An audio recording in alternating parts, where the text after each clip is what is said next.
नमस्कार सर्वांना दिवाळीच्या हार्दिक शुभेच्छा। आज दिवाळीचा पहिला दिवस म्हणजे नरक चतुर्दशी होय। तर ह्या व्हिडिओमध्ये आपण ह्या आजच्या दिवसाचे महात्म्य पाहूया बरं का।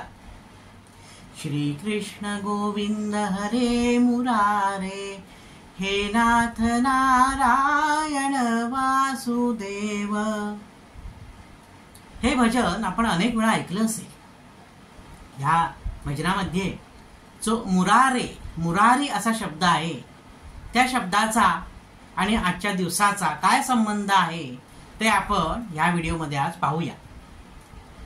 अनेक हजार वर्षांपूर्वीची म्हणजे द्वापार युगातील गोष्ट आहे मुलांनो, नीट ऐका बरं का कान देऊन। प्राग्ज्योतिषपूर म्हणजे आताचा आसाम, या आसामच्या भागामध्ये नरकासूर नावाचा एक दैत्य राज्य करीत होता। दैत्य म्हणजे राक्षस। त्याने पृथ्वीवरच्या सर्व राजांना जिंकून 16,100 राजकन्यांचं अपहरण केलं होतं। म्हणजे त्यांना बंदिवासात टाकलं होतं, जेलमध्ये टाकलं होतं। आणि संपूर्ण त्याचं जे कारागृह होतं ते ह्या सर्व राजकन्यांनी भरलेलं होतं। अतिशय दुराचारी अत्याचारी असा तो दैत्य।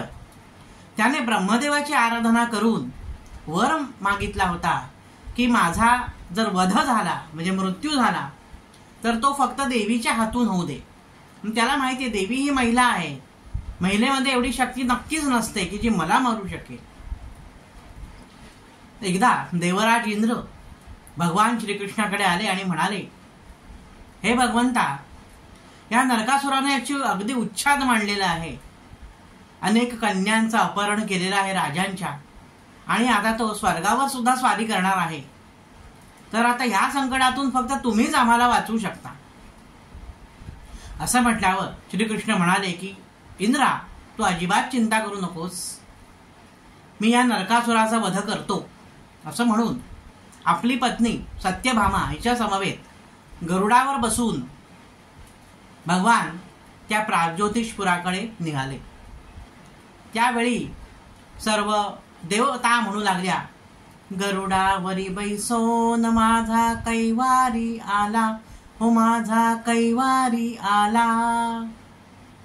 तर गरुडावर बसून जेव्हा ते गेले तेव्हा त्यांनी श्रीकृष्णाने त्यांचा पांचजन्य नावाचा शंख वाजवला। युद्धाच्या आरंभी पूर्वी शंख वाजवण्याची पद्धत होती।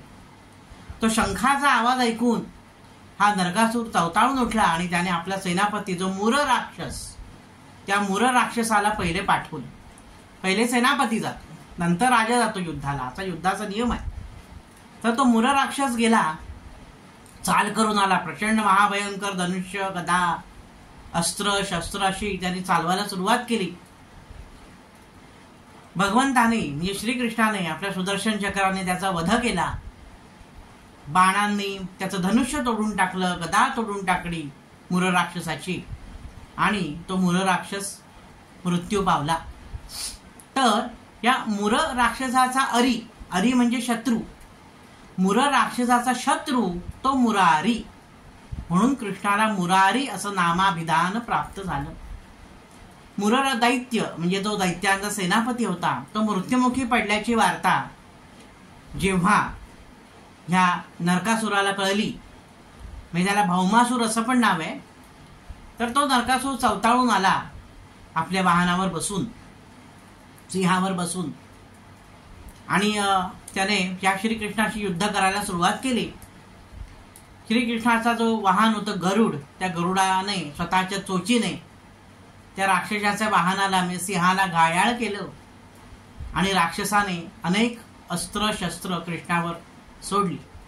त्यावेळी कृष्णाने मूर्छित पडल्याचं नाटक केलं, आणि कृष्णाची जी पत्नी होती सत्यभामा, त्या सत्यभामेने गदा आणि युद्ध आणि धनुष्य यांच्या साह्याने त्या नरकासुराचा वध केलेला आहे। कारण पृथ्वीची माता म्हणजे सत्यभामा, म्हणून मिळालेल्या वरानुसार देवीच्या हातून या नरकासुराचा वध झाला। ही घटना चतुर्दशीच्या दिवशी घडली। अश्विनातली वद्य पक्षातली ही चतुर्दशी, म्हणून त्याला नरक चतुर्दशी असं म्हणतात।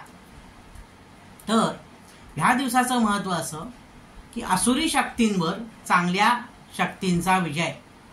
तुम्हाला माहिती आहे की काही ठिकाणी फळ मिळतं बघा, विशिष्ट प्रकारचं फळ, त्याला काही चिरांट म्हणतात किंवा अजून काही नावं आहेत. ते फळ त्या दिवशी आपल्या टाचेने आंघोळीच्या आधी फोडायची आपल्याकडे पद्धत होती. एक प्रतिकात्मक नरकासुराचा वध करण्याची ही पद्धत. चांगल्या शक्तींचा विजय होऊ दे, वाईट शक्तींचा नाश होऊ दे. आणि नरक म्हणजे आपण म्हणतो नरकात जा असं आपण म्हणतो. नरक म्हणजे अतिशय गलिच्छ आणि घाणेरडा भाग, आपल्या मनातील, आपल्या आयुष्यातील असा घाणेरडा भाग, चुकीचा भाग, वाईट विचारांनी भरलेला भाग निघून जाऊ दे. आपलं मन शांत होऊ दे आणि आपल्याला आरोग्यपूर्ण आयुष्याची प्राप्ती होऊ दे. ह्यासाठी ह्या आजच्या दिवशी अभ्यंग स्नान करतात. दिवाळीचा पहिला दिवस उटणं लावून आंघोळ करतात. शुद्ध जलाने आंघोळ करायची, उटणं लावायचं आणि चांगली वस्त्र परिधान करून देवाच्या मंदिरात जायचं, देवाला नमस्कार करायचा, त्याला फराळाचा नैवेद्य दाखवायचा आणि प्रार्थना करायची की हे देवा, जसा तू नरकासुराचा वध केलास त्याचप्रमाणे आमच्या मनातील शक्ती, दुष्ट विचारांचा, वाईट विचारांचा, वाईट शक्तींचा नाश कर आणि आमचं मन समाधानाने, आनंदाने भरू दे, अशी प्रार्थना करायची. हे आजच्या दिवसाचं महत्त्व आहे. तर आजच्या भागात मी इथेच थांबतो. नवनवीन माहितीपूर्ण व्हिडिओ पाहण्यासाठी, ऐकण्यासाठी वैभवदाता ऑफिशियल हा माझा यूट्यूब चॅनल जरूर आणि जरूर सबस्क्राईब करा. धन्यवाद. दिवाळीच्या हार्दिक शुभेच्छा.